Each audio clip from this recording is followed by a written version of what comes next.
Shri ಪಲ್ಗುನಿ parent ಇವಾಗ ವೇದಿಕೆಗೆ ಬರಬೇಕು ಅಂತ ವಿನಂತಿಸ್ಕೊಳ್ತೀನಿ. ಎಲ್ರಿಗೂ ನಮಸ್ಕಾರ. ಅಮ್ಮನ ಬಗ್ಗೆ ಮಾತಾಡೋದಕ್ಕೆ ಅಂತ ಒಂದು ಟಾಪಿಕ್ ಬಂದಾಗ ನಾನು ಅಂದ್ಕೊಂಡೆ ನನ್ನ ತಾಯಿ ಬಗ್ಗೆ ಮಾತಾಡ್ಬೋದು, ನನ್ನ ತಾಯಿ ನಾನು ಕೃತಜ್ಞತೆ ಸಲ್ಲಿಸ್ಬೋದು. ಯಾಕಂದರೆ ಅವ್ರಿಗೆ ನಾವೇನು ಅಂತ ಅರ್ಥ ಆಗೋದ್ರೊಳಗೆ ನನ್ನ ಜೊತೆ ನನ್ನ ತಾಯಿ ಇರಲಿಲ್ಲ. ಯಾಕಂದ್ರೆ ನಾನು PU ಇದ್ದಾಗಲೇ ನನ್ನ ತಾಯಿ ನನ್ನ ಜೊತೆ ಇರಲಿಲ್ಲ. ಹಾಗಾಗಿ ನಂಗೆ ಅದೊಂದು ವೇದಿಕೆ ಸಿಕ್ತಲ್ಲ ಅಂತ ಖುಷಿ ಆಯಿತು. ಆಮೇಲೆ ಸರ್ ಹೇಳಿದ್ರು, ಇಲ್ಲ ನೀವು ನಿಮ್ಮ ಮಕ್ಕಳನ್ನ ಸಾಕೋವಾಗ ನಿಮ್ಮ ಭಾವನೆಗಳೇನು, ಏನೆಲ್ಲ ಪ್ರಯತ್ನಗಳನ್ನ ಮಾಡಿದ್ದೀರಾ ಅದನ್ನು ಹೇಳಬೇಕು ಅಂದರು. ಇವತ್ತಿನ ನನ್ನ ಎಲ್ಲ ಪ್ರಯತ್ನಕ್ಕೆ ಸ್ಫೂರ್ತಿನೇ ನಮ್ಮಮ್ಮ. ನನ್ನ ತಾಯಿ, ನಾವು ಇಬ್ಬರು ಹೆಣ್ಮಕ್ಳು, ಒಬ್ಬ ಮಗ, ಮಿಡಲ್ ಕ್ಲಾಸ್ ಫ್ಯಾಮಿಲಿ, ಹೇಗೆಲ್ಲ ಬೆಳಿಬೇಕು, ಹೇಗೆ ಬದುಕಬೇಕು ಅಂತ ಕನಸುಗಳನ್ನ ಕೊಟ್ಟು ನಮ್ಮ ಜೊತೆ ನಮ್ಮ ಕನಸುಗಳಾಗಿ ಉಳಿದವರು ನನ್ನ ತಾಯಿ. ನನ್ನ ತಾಯಿ ಏನು ಕನಸು ಕಾಣ್ತಿದ್ರು ಅದೇ ಸ್ಫೂರ್ತಿಲಿ ನಾನು ಮದುವೆ ಆದಾಗ 2004ರಲ್ಲಿ ಮದುವೆ ಆದ ತಕ್ಷಣ ನಾವು ಬೆಂಗಳೂರಿಗೆ ಬಂದವರು. ನಮ್ಮಲ್ಲೊಂದು ಪ್ರಿಪರೇಷನ್ ಇತ್ತು, ನನ್ನ ತಲೆ ಒಳಗಡೆ ಒಂದು ಮೋಟಿವೇಶನ್ ಇತ್ತು. ಯಾಕಂದರೆ ನನ್ನ ಕಹಿ ಅನುಭವಗಳು, ನನ್ನ ಬಾಲ್ಯದ ಕಹಿ ಅನುಭವಗಳಿರ್ಬೋದು, ಸಮಾಜದಲ್ಲಿ ನನಗಾದ ಅನುಭವಗಳಿರ್ಬೋದು, ಅದು ಅನುಭವಗಳು ನನ್ನ ಮಕ್ಕಳಿಗೆ ಆಗಬಾರ್ದು, ನನಗೆ ಮಕ್ಕಳು ಅಂತಾದರೆ ಆ ಥರದ ಅನುಭವಗಳು ಆಗಬಾರ್ದು ಅನ್ನೋ ಒಂದು ಕನಸಿಟ್ಕೊಂಡೇ ನಾನು ಬೆಂಗಳೂರಲ್ಲಿ ದುಡಿಮೆನ ಸ್ಟಾರ್ಟ್ ಮಾಡಿದ್ದು. 2004ರಲ್ಲಿ ನಾನು ಸೇರಿದ್ದು 1850 ರೂಪಾಯಿ ಸಂಬಳಕ್ಕೆ 2004ರಲ್ಲಿ ಸೇರ್ತೀನಿ. ಇಲ್ಲಿಂದ ವೆಸ್ಟ್ ಆಫ್ ಕಾರ್ಡ್ ರೋಡು, ನನಗೆ ಬೆಂಗಳೂರಿಗೆ ಗೊತ್ತಿಲ್ಲ. ನಾನು ಮದುವೆ ಆದಾಗ ನನಗೆ ಬೆಂಗಳೂರು ಗೊತ್ತಿಲ್ಲ. ನನ್ನ ಹಸ್ಬೆಂಡ್ ಈ ಕಡೆಯಿಂದ ಕರ್ಕೊಂಡೋಗಿ ಅಲ್ಲಿ ಬಿಡೋರು ಕೆಲಸದ ಹತ್ರ, ಆ ಕಡೆಯಿಂದ ನನಗೆ ದಾರಿ ಗೊತ್ತಿಲ್ಲ, ಯಾವ ಬಸ್ ಹತ್ತಬೇಕು, ಎಲ್ಲಿಗೆ ಬರಬೇಕು ಅಂತ ಗೊತ್ತಿಲ್ಲ. ಹೋಗುವಾಗ ಅವ್ರ ಜೊತೆ ಇಸ್ಕಾನ್ ಟೆಂಪಲ್ ನೋಡ್ತಾ ಇದ್ದೆ, ಅಲ್ಲಿ ತನಕ ನಡ್ಕೊಂಡು ಹೋದ್ರೆ ನನಗೆ ಬಸ್ ಸಿಗುತ್ತೆ ಅನ್ನೋ ಇಮ್ಯಾಜಿನೇಷನಲ್ಲಿ ಅಲ್ಲಿವರೆಗೂ ನಡ್ಕೊಂಡು ಬರ್ತಿದ್ದೆ ವೆಸ್ಟ್ ಆಫ್ ಕಾರ್ಡ್ ರೋಡಿಂದ. ಅಲ್ಲಿಂದನೂ ನನಗಾಗಲಿ ನಮ್ಮ ಮನೆಯವ್ರಿಗೆ ಒಂದು ಆಸೆ ಇದ್ದಿದ್ದು, ನಮ್ಮ ಮಕ್ಕಳಿಗೆ ನಾವು ಹುಟ್ಟಿ ಸಮಾಜಕ್ಕೆ ಒಳ್ಳೆ ಮಕ್ಕಳನ್ನ ಬೆಳೆಸ್ಬೇಕು ಅಂದರೆ ನಾವು ಅವ್ರಿಗೆ ಫುಲ್ಫಿಲ್ಮೆಂಟ್ ಅಂದರೆ ಮಕ್ಕಳನ್ನ ಹಿಂಗೆ ಬೆಳೆಸ್ಬೇಕಾದ್ರೆ ನಾವು ನಮ್ಮನೆ ಕುಟುಂಬದ ವಾತಾವರಣ ಸೃಷ್ಟಿ ಮಾಡ್ಕೋಬೇಕು ಅಂತಿತ್ತು. ಹಾಗೆ 2007ರಲ್ಲಿ ನನ್ನ ಮೊದಲನೇ ಪ್ರೆಗ್ನೆನ್ಸಿ, ಅದು ನನ್ನ ದೊಡ್ಡ ಮಗಳು. ಅವಳು ಇಲ್ಲೇ ಓದಿದ್ದು, ಈಗ BE ಮಾಡ್ತಾ ಇದ್ದಾಳೆ ನನ್ನ ದೊಡ್ಡ ಮಗಳು. ಅವ್ರ ಪ್ರೆಗ್ನೆನ್ಸಿ ಹೇಗೆ ಅಂದರೆ ನಮಗೆ ತುಂಬ ಕಷ್ಟದ ಪ್ರೆಗ್ನೆನ್ಸಿ ಅದು. ನಾವು ದುಡಿಬೇಕು, ಜೀವನ ಮಾಡಬೇಕು, ಅದು ಹೇಗೆ ಅಂತಂದ್ರೆ ನಾವು ಪ್ರೆಗ್ನೆಂಟ್ ಆದ್ರೂ ಒಂದು ಲೀವ್ ತಗೋಬೇಕಲ್ವಾ, ಒಂದು ಸರ್ಟನ್ ಟೈಮ್ ಲೀವ್ ತಗೋಬೇಕು. ಆ ಲೀವ್ ಟೈಮಲ್ಲಿ ಹೆಂಗೆ ಜೀವನ ಮಾಡಬೇಕು, ಮಗು ಹೆಂಗೆ ನೋಡ್ಕೋಬೇಕು, ಮಗು ನೋಡ್ಕೊಳಕ್ ಮನೆಗೆ ಯಾರನ್ನು ಕರ್ಕೊಬರ್ಬೇಕು. ನನ್ನ ಮಕ್ಕಳು ನನ್ನ ತಾಯಿನ ನೋಡಿಲ್ಲ, ಆದರೆ ನನ್ನ ತಾಯಿನೇ ತಾಯಿ ಇಟ್ಕೊಂಡು ಬೆಳೆದಿದ್ದವರು. ನಮ್ಮಮ್ಮನೇ ಇವರು ಅನ್ನೋ ಫೀಲಿಂಗ್ ಅವ್ರ ಬುದ್ಧಿ ಬರೋವರೆಗೂ ನಮ್ಮ ಅಜ್ಜಿ ನಮ್ಮ ಜೊತೆಲಿದ್ರು. ಅವಾಗ ಆಕೆ ನಮ್ಮ ಜೊತೆಲಿದ್ರು. ಆ ಟೈಮಲ್ಲಿ 2007ರಲ್ಲಿ ನನ್ನ ಮೊದಲನೇ ಪ್ರೆಗ್ನೆನ್ಸಿ. ಬಟ್ ನನಗೆ ತುಂಬ ಕಷ್ಟ ಇತ್ತು ಆ ಟೈಮಲ್ಲಿ, ಯಾಕಂದರೆ ನಾನು ಓಡಾಡೋದೇ ಇರಲಿಲ್ಲ. ಡಾಕ್ಟರ್ ಕ್ಲಿಯರಾಗಿ ಹೇಳ್ಬಿಟ್ಟಿದ್ರು, ನೀವು ಓಡಾಡಬಾರ್ದು. ಬಟ್ ನನಗೇನು ಕೆಲಸ ಮಾಡಲೇಬೇಕು. ಬಟ್ ನಾನು ಕೆಲಸಕ್ಕೆ ಹೋಗಿ ಬಂದು ಡೈಲಿ ಚೆಕಪ್ಗೆ ಹೋಗ್ತಾ ಇದ್ದವಳು ನಾನು.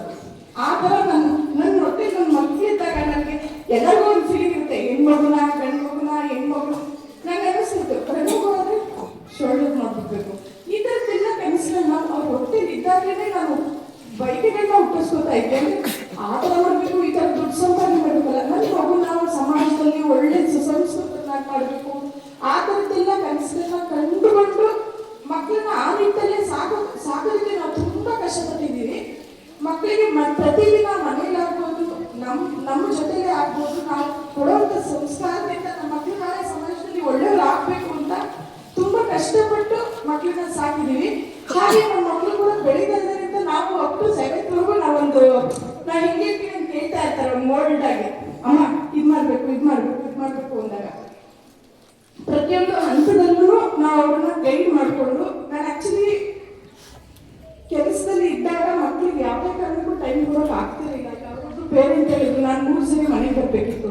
ಹೌದು, ನಾನು 3 ಸರಿ ದೊಡ್ಡ ಮಗಳಿಗೆ ಮನೆಗೆ ಬರಬೇಕಿತ್ತು. ನಾನು ಹತ್ತಿರದಲ್ಲಿ ಇದ್ದಿದ್ದ ಕೆಲಸ ಬಿಟ್ಟು ತುಂಬ ಹತ್ತಿರ ಕೆಲಸ ಯಾವುದಾಗುತ್ತೆ ಆ ಕೆಲಸಕ್ಕೆ ಹೋದೆ. ಆ ಕೆಲಸಕ್ಕೆ ಹೋದಾಗ ನನಗೆ ಅಲ್ಲಿಂದ ಇಲ್ಲಿ ಬರೋಕೆ ಒಂದು ಆಟೋ ಬೇಕಿತ್ತು. ಆಟೋ ದುಡ್ಡು ಕೊಡಬೇಕಲ್ಲ, ಏನು ಮಾಡೋದು, ದುಡ್ಡಿಗೆ ಎಷ್ಟು ಖರ್ಚಾಗುತ್ತೆ, ಮಗು ಹತ್ರ ಬರಲೇಬೇಕು, ಹಿಂಗೆ ಬರೋದು ಯೋಚನೆ. ನನಗೆ ಗಾಡಿನ ಓಡಿಸೋಕೆ ಬರ್ತಿರ್ಲಿಲ್ಲ ಆ್ಯಕ್ಚುಲಿ. 1 ಸೆಕೆಂಡ್ ಹಂಗೆ ಗಾಡಿ ತಗೊಂಡೆ, ನಾನು ಕೀ ಕೊಡೋಕೆ ಬರಲ್ಲ, ಏನು ಮಾಡಬೇಕು. ಬಟ್ ಅವಾಗ ನಂಗೆ 5 ತಿಂಗಳು ಮಗು, ಗಾಡಿ ಓಡಿಸೋದು ಸಿಚುವೇಶನ್ ಅಲ್ಲ. ಬಿಕಾಸ್ ಸಿಸೇರಿಯನ್ ಆಗಿದ್ದು. ಸಿಸೇರಿಯನ್ ಯಾಕಾಯ್ತು ಅಂದರೆ ಅಲ್ಲೂ ನಾವು ಯೋಚನೆ ಮಾಡಿದ್ದು ಮಗು ಬಗ್ಗೆನೆ. ನನಗೆ ಸುಸ್ತಾದರೆ, ಮಗು ಬರೋದಕ್ಕೆ ಕಷ್ಟ ಆದರೆ ಏನು ಮಾಡಬೇಕು. ನಾನು ಇಷ್ಟು ದಿವಸ ಮಗುನ ಇಷ್ಟು ಚೆನ್ನಾಗಿ ಕಾಪಾಡ್ಕೊಂಡು ಬಂದಿದ್ದೀನಿ. ಕೊನೆ ಮೂಮೆಂಟಲ್ಲಿ ನನ್ನ ಮಗು ಕೈ ಬರಲ್ಲ, ನಾನು ಸಿಸೇರಿಯನ್ ಮಾಡಿ, ನಾನು ನಾರ್ಮಲ್ ಬೇಡ, ಅಂದ್ರೆ ಏನ್ ಮಾಡೋದು?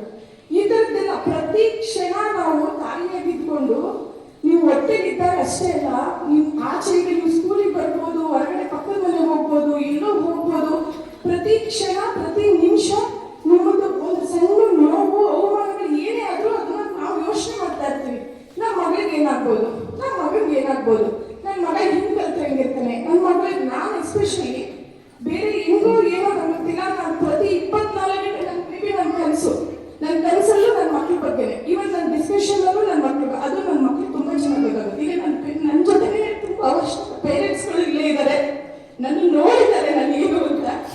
ನಾನು ನನ್ನ ಮಕ್ಳ ಬಗ್ಗೆ ಮಾತಾಡೋದು ಬಿಟ್ಟು ಬೇರೆ ಎಲ್ಲೂ ಯಾವ ಬಗ್ಗೆಗೂ ಮಾತಾಡಲ್ಲ, ಯಾವ ಬಗ್ಗೆನೂ ಮಾತಾಡಲ್ಲ. ಮಕ್ಕಳನ್ನೇ ರೇಗಿಸ್ತೀನಿ, ಮಕ್ಕಳಲ್ಲೇ ಎಲ್ಲರೂ ಕಾಣಿಸ್ತಾ ಇರ್ತೀನಿ. ಹಾಗೆ ನನಗೆ ಬ್ಯಾಕ್ ಪೇನ್ ತುಂಬಾ ಇದೆ. ಬ್ಯಾಕ್ ಪೇನ್ ಅಂದ್ರೆ ಕೂತ್ರೆ ನಂಗೆ ಎದುರಕ್ಕಾಗಲ್ಲ. ಕೆಲವು ಸಿಚುವೇಶನ್ಸ್ ಅಲ್ಲಿ ಅದು ಎಷ್ಟು ಸಫರ್ ಮಾಡ್ತಿರ್ತೀನಿ ಅಂತ ಮಕ್ಕಳು ನನ್ನ ಮಗಳು ನೋಡ್ತಿರ್ತಾರೆ ಎಲ್ಲರೂ. ಅಷ್ಟು ನೋವುಗಳಲ್ಲೂ ನಾನು ಯಾವತ್ತೂ ಆಫೀಸಿಗೆ ರಜೆ ತಗೋತಿರ್ಲಿಲ್ಲ. ಬಿಕಾಸ್ ನನ್ನ ಮಕ್ಕಳಿಗೆ ನಾನು ಲೈಫ್ ಕೊಡಬೇಕು. ಅವ್ರು ಯಾವುದೇ ಕಾರಣಕ್ಕೂ ಅವ್ರ ಎಜುಕೇಶನ್ ಆಗಲಿ, ಅವ್ರ ಕೋಕರಿಕ್ಯುಲರ್ ಆಕ್ಟಿವಿಟೀಸ್ ಆಗಲಿ ಹಿಂದೆ ಬರಬಾರ್ದು. ಮತ್ತೆ ಅವ್ರು ಕಲಿಯೋದ್ರಲ್ಲೂ ನಾಳೆ ಸಮಾಜದಲ್ಲಿ ಅವ್ರು ನಿಂತ್ಕೊಂಡು ಮಾತಾಡೋದೂ ಅಷ್ಟೇ. ಪ್ರತಿಯೊಬ್ಬರದ್ದು ಸಂಸ್ಕಾರ ಬಹಳ ಮುಖ್ಯ. ನಾನು ಈ ಶಾಲೆ ಕರ್ಕೊಂಡು ಬಂದು ಫಸ್ಟ್ ಡೇ ನಾನು ಉದಯ್ ಸರ್ ಮೀಟ್ ಮಾಡಿದಾಗ, ಸರ್ ನನಗೆ ಮಕ್ಕಳು ನಾನು ಸೇರಿಸ್ತಾ ಇರೋದು ಸರ್, ಅವ್ಳು ಫಸ್ಟ್ ಕ್ಲಾಸ್ ಬರಲಿ, ರ್ಯಾಂಕ್ ಬರಲಿ ಅಂತ ನಾನು ನಿಮ್ಮನ್ನು ಪ್ರೆಷರೈಸ್ ಮಾಡಲ್ಲ ಸರ್. ನನ್ನ ಮಕ್ಕಳಿಗೆ ಸಂಸ್ಕಾರ ಬೇಕು. ಯಾಕಂದ್ರೆ ನಾಳೆ ಎಲ್ಲಿ ನಿಂತ್ಕೊಂಡು ಅವಳನ್ನ ಮಾತಾಡಿಸಿದ್ರು ಬೇರೆಯವರು ಅವಳನ್ನ ಎಷ್ಟು ಸಂಸ್ಕಾರವಂತೆಪ್ಪ, ಎಷ್ಟು ಚೆನ್ನಾಗಿದ್ದಾರೆ ಮಕ್ಕಳು ಅಂತ ಮಾತಾಡಬೇಕು. ಆ ಥರನೇ ಬೇಕು ಅಂತಲೇ ನಾನು ನನ್ನ ಮಗಳನ್ನ ಇಲ್ಲಿ ತಂದು ಸೇರಿಸಿದೆ. ಇದನ್ನು ನಾನು ಸುಮಾರು ಸರಿ ರಿಪೀಟ್ ಮಾಡಿದ್ದೀನಿ. ನಾನು ನನ್ನ ಫ್ರೆಂಡ್ಸ್ ಹತ್ರನೂ ಶೇರ್ ಮಾಡಿದ್ದೀನಿ ಇದನ್ನೆಲ್ಲ. ಅದು ನನ್ನ ಮೊದಲನೇ ಕನಸಾಗಿತ್ತು. ಯಾವತ್ತು ನಾನು ಇವತ್ತು ಪಲ್ಗುಣಿಗಾಗಲಿ ನನ್ನ ದೊಡ್ಡ ಮಕ್ಕಳಿಗಾಗಲಿ ಯಾಕಂದ್ರೆ ಒಂದು ಲೆವೆಲಿಗೆ ಬಂದಾಗ ಪೇರೆಂಟ್ಸ್ ಪ್ರೆಷರ್ ಬರುತ್ತೆ. ನಿಮ್ಮ ಮಕ್ಕಳಿಗೆ ಪರ್ಸೆಂಟೇಜ್ ಎಷ್ಟು ಕೇಳ್ತಾರೆ ಅನ್ನೋದೊಂದನ್ನ ನಾವು ಮಕ್ಕಳ ಹತ್ರ ಹೇಳಿರ್ತೀವಿ. ಅದೆಲ್ಲದಕ್ಕಿಂತ ಇಂಪಾರ್ಟೆಂಟ್, ನೀನು ಹೀಗೆ ಇರಬೇಕು, ನೀನು ಹೀಗೆ ಮಾತಾಡಬೇಕು, ನೀನು ಇವತ್ತು ಮಾತಾಡಿದ್ದು ಸರಿ ಇಲ್ಲ. ಪ್ರತಿಯೊಂದು ಮನೆ ಡಿಸ್ಕಷನ್ ಅಂತೂ ಆಗ್ತಾ ಇರುತ್ತೆ, ಅವ್ರು ಮಾತಾಡಿದ್ದು ಡಿಸ್ಕಷನ್ ಆಗುತ್ತೆ. ಕೆಲವೊಂದ್ಸರಿ ನನಗೆ ಬೈಕ್ ಓಡಿಸೋವಾಗ ಬೈಕಿಂದ ಇಳಿಯಕ್ಕಾಗಲ್ಲ, ಅಷ್ಟು ನೋವಿರುತ್ತೆ. ಕೂತ್ರೆ ಎದೆರಕ್ಕೆ ಒಬ್ಬರು ಸಪೋರ್ಟ್ ತಗೋಬೇಕು, ಅಷ್ಟು ನೋವಿರುತ್ತೆ. ಅದ್ರ ಮಧ್ಯದಲ್ಲೂ ನನ್ನ ಮಕ್ಳಿಗೆ ಯಾವುದೇ ಆಕ್ಟಿವಿಟೀಸು, ಯಾವುದೇ ಅವರ ಒಂದು ಸಣ್ಣ ಅವಕಾಶಗಳು, ಈ ಒಂದು ಏನು ಮನೆ ಒಂದು ಅಡುಗೆ ಕೆಲಸ ಆಗಿರ್ಬೋದು, ಒಂದಿನ ಊಟ ಮಿಸ್ ಮಾಡಲ್ಲ, ಒಂದಿನ ಹೋಟ್ಲ್ ಅಂತಂದ್ರೆ ಇವಳು ಹೋಟ್ಲ ತಿನ್ಬಿಟ್ರಲ್ಲಪ್ಪ, ಈ ಮೊದಲೇ ಆಹಾರ ಕಲುಷಿತ, ನಮ್ಮ ಥರ ಊಟ ಸಿಕ್ಕಲ್ಲ ಇವರಿಗೆ, ನಮ್ಮ ಥರ ಯಾವ ವಾತಾವರಣವೂ ಇಲ್ಲ, ಇವತ್ತು ಹೋಟ್ಲಲ್ಲಿ ಕೊಡಿಸ್ಬಿಟ್ನಲ್ಲ, ಇವತ್ತು ಹೋಟ್ಲಲ್ಲಿ ತಂದ್ಬಿಟ್ನಲ್ಲ ಅಂತ ಅವತ್ತೆಲ್ಲ ನನ್ನ ದೇಹ ಕಲ್ಪಿಡುತ್ತೆ. ಆದ್ರೆ ಪ್ರತಿಯೊಂದು ನಾವು ಊಟದಿಂದ ಪ್ರತಿಯೊಂದನ್ನು ತಾಯಿಯಾಗಿ ನಾವು ಸೆಲೆಕ್ಟ್ ಮಾಡಿ ಊಟ ಹಾಕ್ತೀವಿ. ನಾವು ಊಟವಾಗ, ನಾವು ಬೆಳೆಯುವಾಗ ಊಟ ಚೆನ್ನಾಗಿತ್ತು, ವಾತಾವರಣ ಚೆನ್ನಾಗಿತ್ತು, ಏನ್ ತಿಂದ್ರೆ ನಮಗೆ ನಡೀತಾ ಇತ್ತು. ಅದು ಇವತ್ತು ನೀವು ಹಾಕೋ ಒಂದು ಪ್ರತಿ ಬಟ್ಟೆಯಿಂದಲೂ ನಾವು ಸಮಾಜನ ಯೋಚನೆ ಮಾಡಿ ಮನೆಯಲ್ಲಿ ಓಡಾಡಿ ಇಂಥದ್ದೇ ಬಟ್ಟೆ ಹಾಕ್ಬೇಕು, ನೀವು ಹೀಗೆ ಇರಬೇಕು, ನೀವು ಇಲ್ಲೇ ಹೋಗ್ಬೇಕು, ಇಲ್ಲೇ ಬರಬೇಕು, ನಮ್ಮ ರಿಸ್ಟ್ರಿಕ್ಷನ್ಸ್ ತುಂಬಾ ಇರುತ್ತೆ. ಯಾಕೆಂದ್ರೆ ನಮ್ಗೆ ಮಕ್ಕಳು ಬಿಟ್ಟು ಬೇರೆ ಕನಸೇ ಇಲ್ಲ. ಅಮ್ಮ ಆಗಿ ನಮ್ಮ ಕನಸೇನು, ನನ್ನ ಸಂಸಾರದಲ್ಲಿ ನನ್ನ ಮಕ್ಕಳು ಮುಂದೆ ಫ್ಯೂಚರ್. ಆಕ್ಚುಲಿ ನೀವೆಲ್ಲ ಹೊಟ್ಟೆಲಿದ್ದಾಗ ತುಂಬಾ ಎಂಜಾಯ್ ಮಾಡ್ತೀವಿ. ನಮ್ಮ ಪ್ರೆಗ್ನೆನ್ಸಿ ಇರುತ್ತಲ್ಲ, ಒಂದು ಮಗು ಹೊಟ್ಟೆಲಿದ್ದರೆ ಮನೇಲಿ ಎಷ್ಟೇ ಕಷ್ಟ ಇರ್ಬೋದು, ಎಷ್ಟೇ ನೋವು ಕಣ್ಣೀರು ಎಲ್ಲವೂ ಇರುತ್ತೆ. ಪ್ರೆಗ್ನೆಂಟ್ ಅಂದ ತಕ್ಷಣ ಖುಷಿಯಾಗಿರ್ತಾರೆ. ಈಗೆಲ್ಲ ನೀವೆಲ್ಲ ಇನ್ಸ್ಟಾ ಅದನ್ನೆಲ್ಲ ನೋಡೋದ್ರ ಎಂಜಾಯ್ ಮಾಡ್ತಾರೆ, ಫೋಟೋಶೂಟ್ ಮಾಡಿಸ್ತಾರೆ. ಅದೆಲ್ಲ ನಮ್ಮ ಕಾಲದಲ್ಲೂ ಇಲ್ಲ, ಈ ಕಾಲದಲ್ಲಿ ಕೆಲವರಿಗೆ ಇರ್ಬೋದು ಅಷ್ಟೇ. ಅಷ್ಟೇ ಕಷ್ಟ ಫ್ಯಾಮಿಲಿ ಇದ್ದೇ ಇರುತ್ತೆ. ಆದ್ರೆ ಒಂದು ತಾಯಿಗೆ ಏನ್ ಗೊತ್ತಾ ಖುಷಿ, ನನ್ನ ಹೊಟ್ಟೆಲಿರೋ ಮಗು ಮುಂದೆ ನಮಗೆ ಖುಷಿ ಕೊಡ್ತಾರೆ, ಸಂತೋಷ ಕೊಡ್ತಾರೆ, ಇವರಿಂದ ನಮಗೆ ನೆಮ್ಮದಿ ಸಿಗುತ್ತೆ, ಇವರಿಂದ ಒಂದು ಹೆಸರು ಸಿಗುತ್ತೆ. ಇದೆಲ್ಲ ಆಮೇಲೆ ನಮಗೆ ಇಬ್ರು ಹೆಣ್ಮಕ್ಳು, ಎಲ್ಲರೂ ಊರಲ್ಲಿ ಎಷ್ಟು ಏನ್ ಮಕ್ಳು ಅಂತಾರೆ. ನನ್ಗೆ ಇಬ್ರು ಹೆಣ್ಮಕ್ಳು. ಗಂಡ್ಮಕ್ಳು ಇಲ್ವಾ? ನಾನು ಹೇಳುದು ಗಂಡಾದ್ರೂ ಹೆಣ್ಣಾದ್ರೂ ಇಬ್ಬರಿಗೂ ಸಾಕಲೇಬೇಕು. ಯಾರಾದ್ರೂ ತಂದೆ ಈಗ ಗಂಡ್ಮಗ ನಿಂತ್ಕೊಂಡು ನೋಡ್ಕೊಂತಾನೆ, ಹೆಣ್ಮಕ್ಳು ನಿಂತ್ಕೊಂಡು ನೋಡ್ಕೊಳ್ಳಲ್ಲ. ಇಲ್ಲಿ ಬಿಡಿ, ಯಾಕೆ ನೋಡ್ಕೋಬೇಕು? ಎಕ್ಸ್ಪೆಕ್ಟೇಷನ್ ಫಸ್ಟ್ ಇಲ್ಲ. ಅವ್ರು ನೋಡ್ಕೊಳ್ತಿಲ್ಲ ಅಂದ್ರೆ ನಮ್ಮ ದೇವ್ರು ಎಷ್ಟು ದಿವಸ ಆಗುತ್ತೆ ಅಷ್ಟು ದಿವಸ ನಮ್ಮ ಜಗತ್ತಿದೆ, ನಾವು ಮಾಡ್ಕೋತೀವಿ. ನೋಡೋ ನಾವು ಅವ್ರಿಗೆ ಸಂಸ್ಕಾರ ಕೊಟ್ಟಿದ್ದೀನಿ, ಆ ನಂಬಿಕೆ ನನಗಿದೆ. ನನ್ನ ಮಕ್ಕಳು ನೋಡ್ತಾರೋ ಬಿಡ್ತಾರೋ ಅಪ್ಪ ಅಮ್ಮ ಅನ್ನೋ ಗೌರವ ಪ್ರೀತಿ ಅಂತೂ ಇದ್ದೇ ಇರುತ್ತೆ ಅನ್ನೋ ನಂಬಿಕೆ ಇದೆ. ನಾನು ಇದ್ದಲ್ಲಿ 100% ನನ್ನ ಮಕ್ಕಳಿಗೆ ಇಬ್ಬರಿಗೂ ಕೆಲಸ ಮಾಡಿದ್ದೀನಿ. ನನ್ನ ತಾಯಿಯಾಗಿ ಇದ್ಕೊಂಡು ಒಂದು ದಿನಾನು ನನ್ನ ತಾಯಿ ಸ್ಥಾನಕ್ಕೆ ಒಂದು ದಿನ ಆಚೆ ಈಚೆ ಆಗದೆ ನಾನು ನೋಡ್ಕೊಂಡಿದ್ದೀನಿ. ಯಾಕಂದ್ರೆ ನಾನು ಬರ್ತಾ ಇದ್ದ ಕೆಲಸ ಬಿಟ್ಟು 4-5 ವರ್ಷದಿಂದ ನಾನು ಅವ್ರ ಜೊತೆ ನಿಂತಿದ್ದೀನಿ. ನನ್ನ ದೊಡ್ಡ ಮಗಳು 10th ಬಂದಾಗಿಂದ ಇಲ್ಲ, ಇವಾಗ ನಾನು ಟೈಮ್ ಕೊಡಬೇಕು ನನ್ನ ಮಕ್ಕಳಿಗೆ ಅಂತ ನನ್ನ ಕೆಲಸನ ಆಫ್ ಮಾಡಿಕೊಂಡು, ಸಂಬಳನೂ ಆಫ್ ಮಾಡಿಕೊಂಡು, ಮನೆಯಿಂದ ವರ್ಕ್ ಮಾಡಿಕೊಂಡು, ಪ್ರತಿಯೊಂದು ಜೊತೆಗೂ ಒಂದು ದಿನ ಅವ್ರನ್ನ ಒಬ್ಬರನ್ನು ಬಿಡೋಕ್ಕೆ ನಾನೇ ಜೊತೆ ನಿಂತ್ಕೊಂಡು ಇಷ್ಟುವರೆಗೂ ಬರ್ತಾ ಇದ್ದೀನಿ. ಇನ್ನು ಮುಂದೆನೇ ಬರ್ತೀನಿ. ಅದೇ ಪ್ರತಿಯೊಂದು ನಿಮ್ಮ ತಾಯಿ ತಂದೆ ನಿಮ್ಗೆ ಏನು ಸಪೋರ್ಟ್ ಮಾಡ್ತಾರಲ್ಲ, ಆ ಸಪೋರ್ಟ್ಗೆ ನೀವು 100% ಎಫರ್ಟ್ ಹಾಕಬೇಕು. 100%. ನಮ್ಮಲ್ಲಿ ಏನಾಗ್ಬಿಟ್ಟಿದೆ, ನಮ್ಮನೇಲಿ ಈಗ 100% ಎಫರ್ಟ್ ಬರ್ತಿದೆ, ಟೈಮಿಂಗ್ ಸೆನ್ಸ್ ಹಾಳಾಗ್ತಾ ಇದೆ. ಅದು ನಂಗೆ ಬಹಳ ಬೇಜಾರಾಗ್ತಾ ಇದೆ. ಏನಕ್ಕೆ ಟೈಮಿಂಗ್ ಸೆನ್ಸ್ ಹಾಳಾಗ್ತಿದೆ ಅಂತ ನಂಗೆ ಗೊತ್ತಿಲ್ಲ. ಟೈಮ್ ಎಲ್ಲಿ ಮಿಸ್ ಮಾಡ್ತಿದ್ದಾರೆ ಅಂತ ಗೊತ್ತಿಲ್ಲ. ಟ್ರಾವೆಲಿಂಗಲ್ಲಿ ಹೋಗುತ್ತಾ ಇಲ್ಲ, ಟ್ರಾವೆಲಿಂಗು ನಾನೇ ಕರ್ಕೊಂಡು ಬರ್ತೀನಿ, ನಾನೇ ಕರ್ಕೊಂಡು ಹೋಗ್ತೀನಿ. ಅದೊಂದು ಟೈಮಿಂಗ್ ಸೆನ್ಸ್ ಒಂದು ಹಾಳಾಗ್ತಾ ಇದೆ. ಬೆಳಗ್ಗೆ ಹೇಳೋದ್ರಿಂದ ಇದೆಲ್ಲ ಕರೆಕ್ಟ್ ಟೈಮು 4:15 4 ಗಂಟೆಗೆ ಎದ್ರು ಆ ಮೊದಲಾಗ್ತಿದ್ದು 5:15 ಟ್ಯೂಷನ್ ಇದೆಯಲ್ಲ, ಅದು ನಮ್ಮ ಮನೇಲಿ ಮೊದಲಿಂದ ನಡೆಸ್ಕೊಂಡು ಬಂದಿದ್ವಿ. ಇದೆಲ್ಲ ಸ್ವಲ್ಪ ಈಗ ಸ್ವಲ್ಪ ಡಿಸ್ಟರ್ಬ್ ಆಗ್ತಾ ಇದೆ ಫ್ಯಾಮಿಲಿ. ಇಷ್ಟು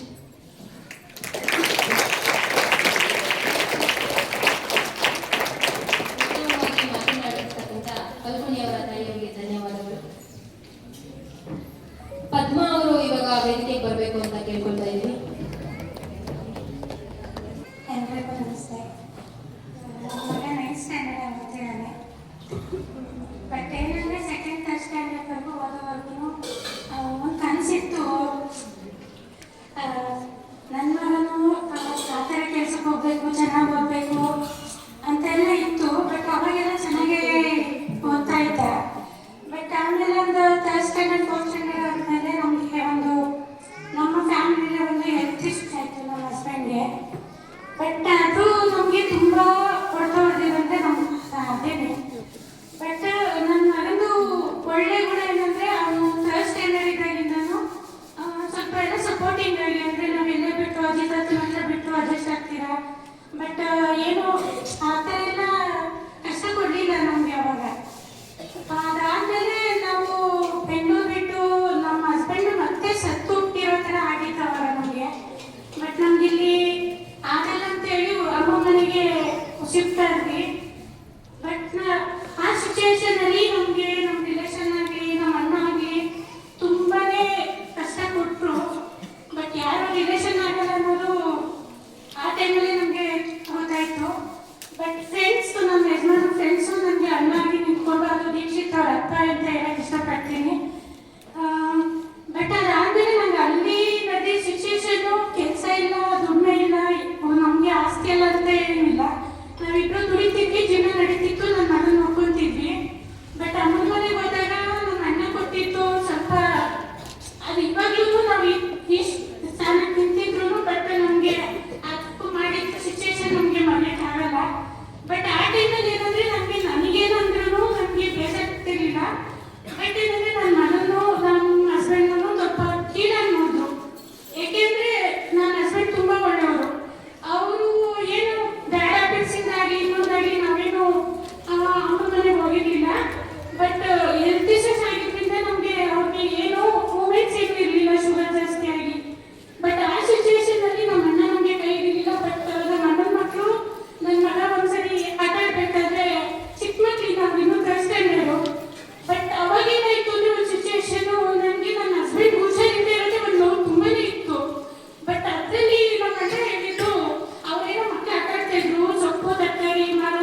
ಇರ್ಬೋದೇನೋ ನನ್ನ ಮನಸ್ಸಿಗೆ ಎಲ್ಲೋ ಮನೆ ಒಳ್ಳೆ ತರ ಚೇಂಜ್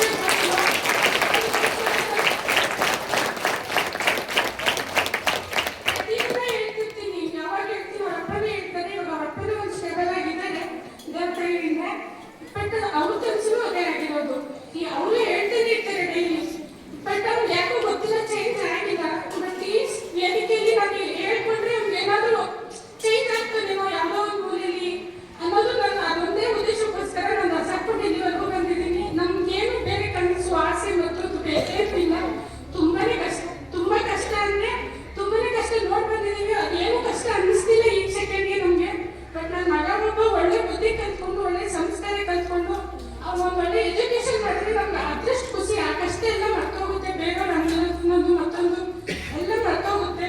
ಬಟ್ ಅವ್ನ ಮಗ ಚೇಂಜ್ ಆಗ್ತಾನೇನೋ ಒಳ್ಳೆ ರೀತಿ ಅಂತ ಅಂದ್ಬಿಟ್ಟು ಬಂದಿದ್ದೀನಿ. ಮತ್ತೆ ಇದು ಅಮ್ಮ ಪ್ರೋಗ್ರಾಮ್ ಆಗಿರೋದ್ರಿಂದ ನಮ್ಮ ಅಮ್ಮನ ಬಗ್ಗೆ ಒಂದು 2 ಮಾತು ಹೇಳ್ತೀನಿ. ಬಟ್ ನಮ್ಮ ಅಮ್ಮ ಏನು ಓದಿಲ್ಲ, ಅನ್ಎಜುಕೇಟೆಡ್ ಅಂತ ನಾನು ಕನ್ಸಿಡರ್ ಮಾಡಲ್ಲ. ಯಾಕೆಂದ್ರೆ ಅವರು ನಮ್ಮನ್ನ ಬೆಳೆಸಿರೋ ರೀತಿ ಮತ್ತೆ ಅವ್ರಿಗೂ ತುಂಬಾ ಕಷ್ಟ ಇತ್ತು. ಆ ಕಷ್ಟನ ಎದುರಿಸಿ ಅವ್ರ ಮಕ್ಕಳನ್ನ ಮದುವೆ ಮಾಡೋದ್ರಿಂದ ಮಗನಿಗೆ ಲೈಫ್ ಕೊಡೋದ್ರಿಂದ ಇವಾಗ್ಲೂ ಅವರು ಮಗನ ಜೊತೆ ಇಟ್ಕೊಂಡು ನಮ್ಮ ಮಕ್ಕಳನ್ನ ಕೇರ್ ಮಾಡೋದಾಗ್ಲಿ ನಮ್ಮನ್ನ ಕೇರ್ ಮಾಡೋದಾಗ್ಲಿ ಅದೆಲ್ಲ ನೋಡಿದಾಗ ನಮ್ಮ ಅಮ್ಮನೇ ಏನು ಓದಿಲ್ಲ ಆದ್ರೂ ಅಷ್ಟು ಕಷ್ಟನ ಅನುಭವಿಸಿ ಇಲ್ಲಿವರೆಗೂ ನಿಂತಿದ್ದಾರೆ ಅಂದ್ರೆ ನಮ್ಗೇನು ಕಷ್ಟ ಅಲ್ಲ ಅನ್ನಿಸ್ತು.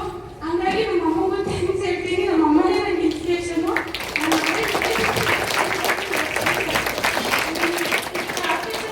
ಎಲ್ಲರಿಗೂ ನನಗೆ ಧನ್ಯವಾದಗಳು.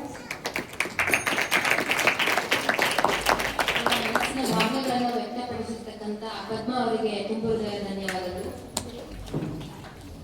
ಜಯವರ್ಧನ್ ಅವರ ತಾಯಿಯವರು ವೇದಿಕೆಗೆ ಬರಬೇಕು ಅಂತ ಹೇಳ್ತಾರೆ. ಎಲ್ಲರಿಗೂ ನಮಸ್ತೆ. ಈ ಅವಕಾಶ ಮಾಡಿಕೊಟ್ಟಿರೋದಕ್ಕೆ ತುಂಬಾ ಧನ್ಯವಾದಗಳು. ಮೊದಲನೇದಾಗಿ ನನ್ನ ಕತೆ ಆಗಲಿ ಏನೋ ಒಂದು ಹೇಳಕ್ ಶುರು ಮಾಡಿದ್ರೆ ನಾನು ಹೇಳ್ಬೇಕು ಅನ್ನೋದು ಮರ್ತೋಗ್ತೀನೇನೋ ಅಂತ ಅನ್ಕೋತಾ ಇದ್ದೀನಿ. ಇಲ್ಲೆಲ್ಲ ಪೇರೆಂಟ್ಸ್ ಮಾತಾಡಿದಾಗ ಹಾಗೆ ಅನ್ನೋದು ತುಂಬಾ ಎಮೋಷನು. ನೆನೆ ಮೀಟಿಂಗ್ ಕಂಡಕ್ಟ್ ಮಾಡ್ತಾದ್ರೆ ಸ್ವಲ್ಪ ಮಾತಾಡ್ತಾ ಇರುವಾಗಲೇ ನನಗೆ ಕಣ್ಣಲ್ಲಿ ತುಂಬಾ ನನ್ನ ಹೃದಯ ತುಂಬಿ ಬಂದಂಗಾಯ್ತು. ನನಗೆ ಕಣ್ಣೀರು ಬಂತು. ದಯವಿಟ್ಟು ಇಲ್ಲಿರೋಂಥ ಮಕ್ಳಿಗೆ ಯಾರು ಅನ್ಯತಾ ಭಾವಿಸ್ಬೇಡ್ರಿ. ತಾಯಿಯಿಂದ ಮಾತಾಡ್ತಾ ಇರ್ಬೇಕಾದ್ರೆ ಇದು ನಮ್ಮ ಪೇರೆಂಟ್ ಮಾತಾಡ್ತಾರ ಇಲ್ಲ ಬೇರೆ ಪೇರೆಂಟ್ ಮಾತಾಡ್ತಾರೋ ನಾವು ಕೇಳಬಾರ್ದು ಅನ್ನೋದು ಖಂಡಿತ ಯಾವ ಮಕ್ಕಳು ಇಟ್ಕೋಬೇಡಿ. ನೀವು ಕರೆಕ್ಟಾಗಿ ಅರ್ಥ ಮಾಡ್ಕೊಳ್ಳೋ ವಯಸ್ಸಿದೆ ನಿಮಗಿದು. ದಯವಿಟ್ಟು ಎಲ್ಲರೂ ಪ್ರತಿ ತಾಯಿಗೂ ಬರೀ ನಾನು ನನ್ನ ಮಕ್ಕಳು ಹೇಳ್ತಿದ್ದೀನಿ ಅಂದ್ರೆ ಇದು ನನ್ನ ಮಕ್ಕಳಷ್ಟೇ ಅಲ್ಲ, ಎಲ್ಲ ನೀವೇನಿದ್ದೀರಾ ನಿಮ್ಮ ಪ್ರತಿ ತಾಯಿ ಮಾತು ಅಂದ್ರೆ ಅವ್ರು ಹೇಳಲ್ಲ ಅಷ್ಟೇ. ಧೈರ್ಯ ಮಾಡ್ತೀರಾ ಬರ್ದೇ ಇರ್ಬೋದು, ಅವ್ರು ಹೇಳಕ್ ಆಗ್ದಿರ ಇರ್ಬೋದು. ದಯವಿಟ್ಟು ಅವರ ಫೀಲಿಂಗ್ಸ್ ನ ಅವ್ರನ್ನ ನೋವನ್ನ ದಯವಿಟ್ಟು ನೀವು ಅರ್ಥ ಮಾಡ್ಕೊಳ್ಳಿ ಅಂತ ಹೇಳ್ತೀನಿ ಮೊದಲನೇದಾಗಿ. ಇನ್ನೊಂದೇನಂದ್ರೆ ಇದು ಇವತ್ತೊಂದು ದಿನದ ಕಾರ್ಯಕ್ರಮ ಆಗೋದಕ್ಕೆ ಯಾಕೋ ಇಷ್ಟ ಇಲ್ಲ. ಇದನ್ನೇ ಮುಂದುವರಿಬೇಕು ಅಂತ ನನಗೆ ತುಂಬಾ ಇಷ್ಟ ಇದೆ ಸರ್. ಅದ್ರ ಜೊತೆಗೆ ಬರೀ ನಾವು ಮಾಡ್ತೀವಿ ಅನ್ನೋದಕ್ಕಿಂತ ಇವಾಗ ನೀವೇನು 10th ಆಗಿರ್ಬೋದು 8th 9th 10th ಆಗಿರ್ಬೋದು ಈಗ ಮುಗಿಸ್ಕೊಂಡು ನೀವು ಆಚೆ ಹೋಗ್ತೀರಾ, ಇದೊಂದು ರೂಲ್ಸ್ ಕೊಡಿ ದಯವಿಟ್ಟು.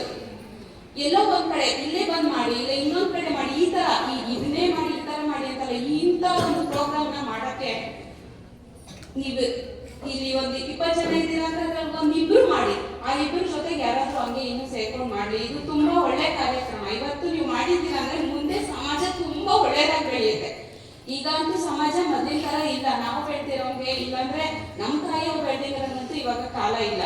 ಉದಯ ಸರ್ ತುಂಬಾ ಸರಿ ಹೇಳ್ತಾರೆ ಇರ್ತಾರೆ, ಅದು ಹಂಗೆ ನಡೀತಾನೂ ಇದೆ. ಅದಕ್ಕೆ ಇದನ್ನ ಅರ್ಥ ಮಾಡ್ಕೊಳ್ಳಿ. ನನ್ನ ಕತೆ ಹೇಳೋದಾದ್ರೆ ನಮ್ದು SLC ಮುಗೀತು. ಹಳ್ಳಿ ಕಡೆ ಜನ ನಾವು ಬೇಗ ಮದುವೆ ಅಂದ್ರೆ 23 ವರ್ಷಕ್ಕೆ ಮದುವೆ ಮಾಡಿದ್ರು, ಇಲ್ಲ ಅಂತಲ್ಲ. ಇನ್ನೊಂದು ಮೊದಲನೇದಾಗಿ ನಮಗೇನಂತ ಹೇಳಿದ್ರೆ ನಾವು 10ನೇ ಕ್ಲಾಸ್ ಓದಿದ್ದು, ಇನ್ನೊಂದ್ ಸ್ವಲ್ಪ ಓದಿಸ್ಬೇಕು ಅಂತ ಅಂದಾಗ ನಮ್ಮ ಹಳ್ಳಿ ಮೆಂಟಾಲಿಟಿ ಹಿಂಗಿತ್ತು ಅಂದ್ರೆ 10ನೇ ಕ್ಲಾಸ್ಗಿಂತ ನಾವು ಜಾಸ್ತಿ ಓದಿಸಿದ್ರೆ ಜಾಸ್ತಿ ಓದಿರೋ ಹುಡುಗನ್ನೇ ನೋಡ್ಬೇಕಾಗತ್ತೆ, ಹಂಗೆ ಮದುವೆ ಕೊಡ್ಬೇಕಾಗತ್ತೆ ಅಂತ ನಮ್ಮ ಮನೆಯವ್ರ ಮನೆ ಭಾವನೆ ಇತ್ತು. ಆತರ ಆಯ್ತು, ಮದ್ವೆ ಆಯ್ತು. ಎಲ್ಲ ಮದ್ವೆ ಆದ್ಮೇಲೆ ಮೊದಲನೇ ಮಗು ಆದ್ಮೇಲೆ ಏನಾಯ್ತು, ನಮ್ಮ ಕಡೆ ಮೊದಲು ಏನ್ ಹೇಳಿದ್ರು ಅಂದ್ರೆ ನಮ್ಮ ಕಡೆ ಯಾರಿಗೂ ಮೊದಲು ಹೆಣ್ಮಕ್ಳಾಗಿಲ್ಲ ಅಂತ ಹೇಳಿದ್ರು. ಅದು ನನಗೆ ತುಂಬಾ ಅಂದ್ರೆ ತುಂಬಾ ನೋವಿದೆ. ತುಂಬಾ ಹೆಣ್ಮಕ್ಳು ಗಂಡ್ಮಕ್ಳು ಅನ್ನೋ ಪ್ರಶ್ನೆ ಬರಲ್ಲ. ಎಲ್ಲರೂ ಇವಾಗ ಗಂಡು ಆದ್ರೂ ಅಷ್ಟೇ ಹೆಣ್ಮಕ್ಳು ಆದ್ರೂ ಒಂದೇ ಇರುತ್ತೆ. ಅದು ತುಂಬಾ ನೋವಾಯ್ತು. ಆಯ್ತು, ಆಮೇಲೆ 7 ಬೀಳಿನ ಮಧ್ಯದಲ್ಲಿ ಜೀವನ ಸಾಗಿಸ್ತಾ ಇದ್ದೀರಿ. ನಮ್ದೇನಂತ ಫೈನಾನ್ಷಿಯಲಿ ಆಗಿರ್ಬೋದು, ಮನೆ ಆಸ್ತಿ ಅದೇನಾದ್ರೂ ಆಗಿರ್ಬೋದು, ಅಷ್ಟೊಂದು ಮಧ್ಯ ಮಿಡಿಲ್ ಕ್ಲಾಸ್ ಫ್ಯಾಮಿಲಿ ಜೀವನ ಮಾಡ್ತಾ ಇದ್ವಿ. ಅದರಲ್ಲಿ ಏನಾಗುತ್ತೆ, ಕೆಲವು ಗಂಡು ಮಕ್ಕಳು ದುರಭ್ಯಾಸಗಳು ಕಲ್ತಿರ್ತಾರೆ. ಅದರಿಂದ ನಾವು ಫೈನಾನ್ಷಿಯಲ್ ಆಗಿರ್ಬೋದು ತುಂಬಾ ಸಾಲ ಸಂಬಂಧ ಅಂತ ಮಾಡ್ತಾ ಇರ್ತೀವಿ. ಆದ್ರೆ ನಾವು ಏನಕ್ಕೆ ನಿಂತ್ಕೊಂತೀವಿ ಅಂದ್ರೆ ಮಕ್ಕಳಿಗೋಸ್ಕರ ನಿಂತ್ಕೋತೀವಿ. ನಾವು ನಿಲ್ಲದೆ ಮಕ್ಕಳಿಗೋಸ್ಕರ. ಪ್ರತಿ ತಾಯಿನೂ ಅಷ್ಟೇ ಮಕ್ಕಳಿಗೋಸ್ಕರ ನಿಲ್ಲೋದು. ಒಂದ್ ಗಂಟೆನ ಗೆಲ್ಬೇಕು ಅಂದ್ರೂ ಮಕ್ಕಳಿಗೋಸ್ಕರನೇ ಗೆಲ್ಲೋದು. ಸುಮ್ಮನೆ ನಾವು ಜೀವನ ಮಾಡ್ಬೇಕು, ನಾವು ಜೀವನ ಮಾಡ್ತಾ ಇದೀವಲ್ಲ, ಮಕ್ಕಳನ್ನ ಒಳ್ಳೆ ಪ್ರಜೆಯಾಗಿ ಮಾಡ್ಬೇಕು ಅಂತ ನಾವು ನೋಡ್ತಾ ಇದೀವಿ. ಸೊ ಬರೀ ನನ್ನ ಮಕ್ಕಳಂತ ಆದ್ರೆ ಬರೀ ಆಗ ಸಾಕಾಗಲ್ಲ. ನನ್ನ ಮಕ್ಕಳ ಜೊತೆಗೆ ಪ್ರತಿಯೊಂದು ಮಕ್ಕಳು ಇಲ್ಲಿರೋರು ಕಲಿಬೇಕು, ಒಳ್ಳೆ ಸಂಸ್ಕಾರ ಕಲಿಬೇಕು ಅಂತ ಇಷ್ಟಪಡ್ತೀನಿ. ಇನ್ನೂ ತುಂಬಾ ಮಾತಾಡ್ಬೇಕು ಅನ್ಕೊಂಡೆ, ಬಟ್ ಇಲ್ಲಿ ಬಂದ್ಮೇಲೆ ಅದೇನು ಮಾತಾಡಕ್ಕೆ ಆಗ್ತಾನೆ ಇಲ್ಲ. Thank you sir. ಲಾವಣ್ಯ ಅವರ ತಾಯಿಯವರಿಗೆ ಧನ್ಯವಾದಗಳು. ರಾಘವೇಂದ್ರ ಅವರ ತಾಯಿಯವರು ವೇದಿಕೆಗೆ ಬರಬೇಕು ಅಂತ ಕೇಳ್ತಿದ್ದಾರೆ. ನಮಸ್ಕಾರ. ನನಗೆ ಅಮ್ಮ ಅಂತ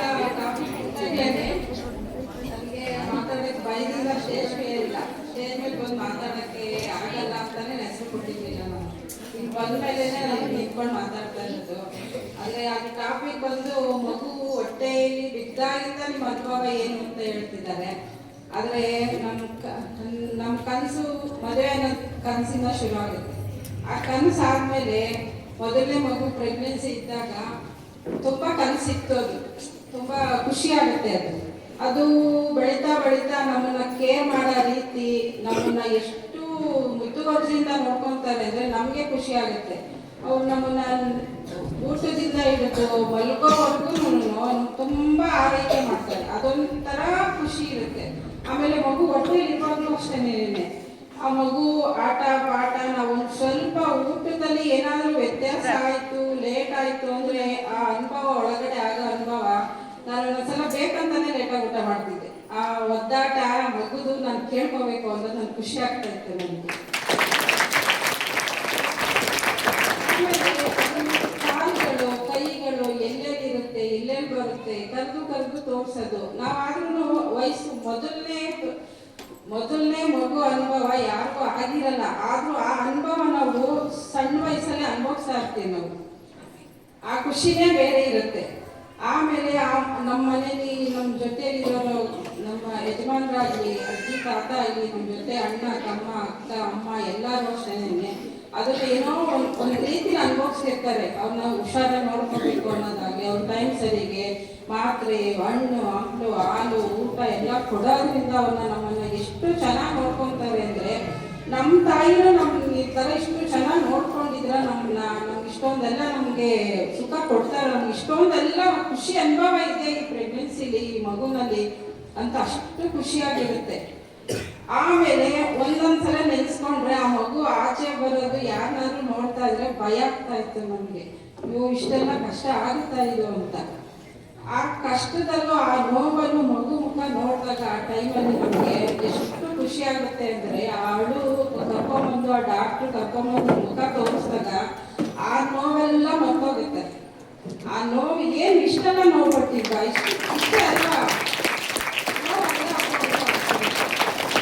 ಆದರೆ ಆ ಮೊದಲನೇ ಅನುಭವಕ್ಕೆ ಮುಂಚೆ ನಂದೊಂದು ಅನುಭವ ಆಗಿತ್ತು. ಆ ಪಾಪು ಪ್ರೆಗ್ನೆಂಟಲ್ಲೇ ಹಾರ್ಟ್ ಪ್ರಾಬ್ಲಮ್ ಆಗಿ ಅಂದ್ಬಿಟ್ಟು ನಾರ್ಮಲ್ ಡೆಲಿವರಿ ಆಗಿ ತೀರ್ಕೊಳ್ತು. ಅದಾದಮೇಲೆ ಎರಡನೇದು ನಿರಂಜನ್ ನಾನು 2007 ಹೊಟ್ಟೆಗಿದ್ದಾಗ ಅದ್ರದ್ದು ಖುಷಿನೇ ಬೇರೆ ಇತ್ತು. ಯಾಕಂದರೆ ಮೊದಲನೇ ಮಗುನೇ ಬೇಜಾರಾಗೋಗ್ಬಿಟ್ಟಿತ್ತು ಈ ಥರ ಆಗಿತ್ತಲ್ಲ ಅಂತ. ಹಂಗಾಗಿ ಆ ಮಗುನ ನಾನು ಎಷ್ಟು ಚೆನ್ನಾಗಿ ನೋಡ್ಕೊಂಡೆ ಅಂತ ಅಂದರೆ ನನಗೆ ಅಷ್ಟು ಖುಷಿಯಾಗ ನಮ್ಮ ಜೊತೆಲಿರುವಂಥ ಇಷ್ಟೊಂದು ಕೇರ್ ಮಾಡಬೇಡ ಏನು ಆಗಲ್ಲ. ಅದು ಒಂದು ಕಷ್ಟದಿಂದ ಆಚೆ ಬಂದಾಗ ಇದೆಲ್ಲ ಒಂದು ಅನುಭವ. ಇದು ಮಗುನೂ ಏನೂ ಆಗಲ್ಲ ಸುಮ್ಮನಿರು ಅಂತ ಹೇಳೋರು.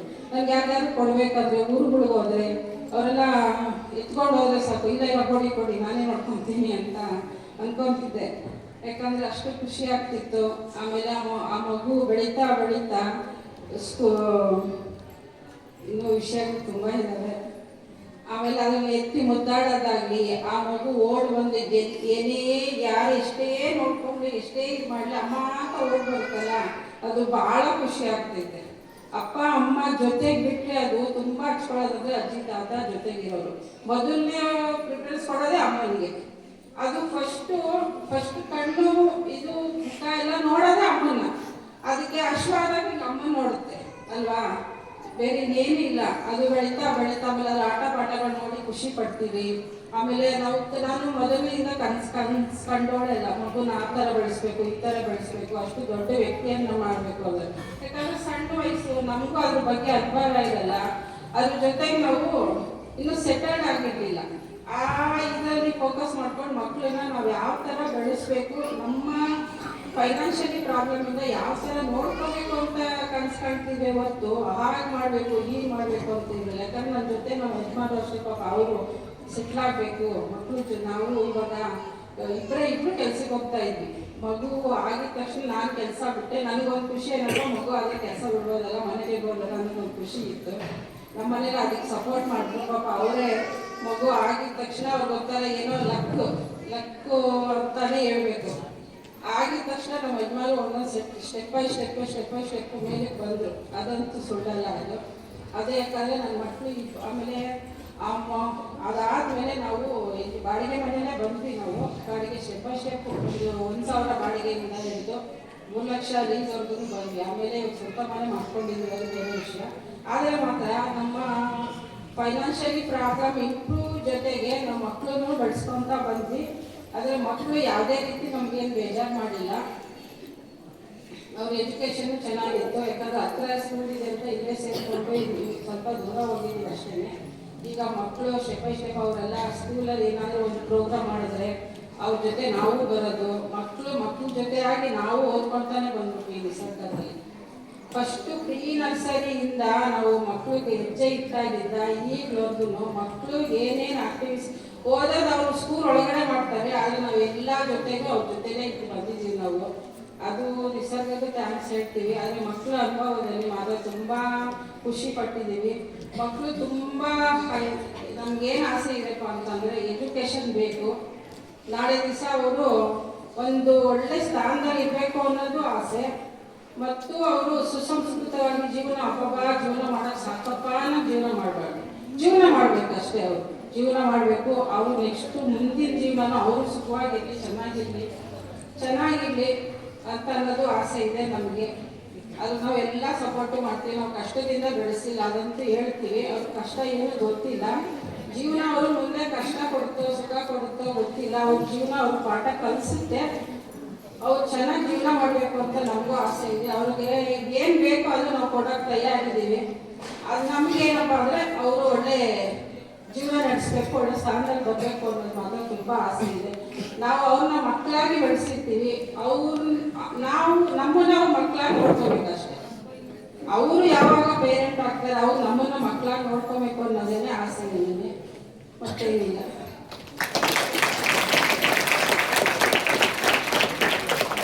ಅವರ ತಾಯಿಯವರು ಆಸೆ ಕನಸುಗಳನ್ನೆಲ್ಲ ಸ್ಪಷ್ಟವಾಗಿ ವ್ಯಕ್ತಪಡಿಸಿದರೆ ಅವರಿಗೆ ಧನ್ಯವಾದಗಳು.